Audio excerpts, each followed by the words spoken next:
So the question is, what do you do for pain after the mini-gastric bypass? Dr. Rutledge, haven't you taken away everything we can use? Tylenol we don't like because of its effect on the liver. Tylenol and alcohol are both damaging to the liver, and when we look at your liver today, we expect we're going to find fatty, damaged liver. Okay? So we don't want you to take any more Tylenol and alcohol because both of those are hepatotoxic. They're well-known chemicals that can damage the liver. Well, you say, well, what about aspirin or Motrin or Aleve or naproxen or something like that? Well, we don't like those drugs.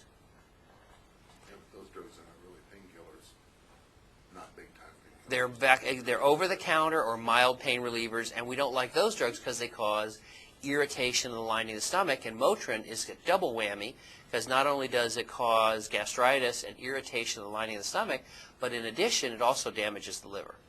So we don't like any of those, and so your question is a good one. Well, what am I supposed to do for pain? And so for mild pain, a paper cut, a stubbed toe, a sunburn, we say that you can take my name in vain.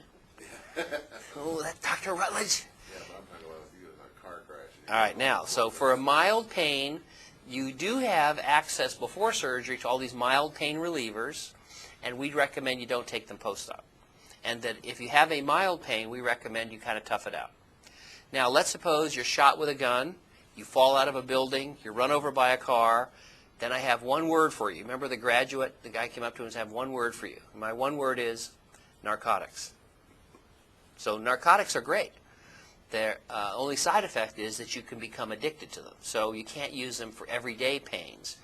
But for serious pains, if you're in the ER, the doctor comes over and says, what do you want? You say, Dr. Rutledge says, give me narcotics.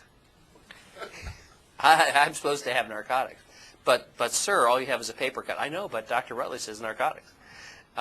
So what we say is for mild pains, one of the disadvantages of this surgery is the risk of upset stomach or gastritis or an actual ulcer.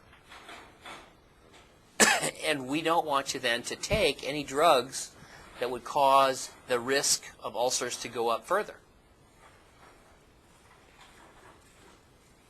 But if you're in a car wreck or something like that. Now, some people take this to extreme, and we want to make sure you understand we're not saying that one Tylenol tablet would cause you to grasp your chest like Fred Sanford and keel over dead.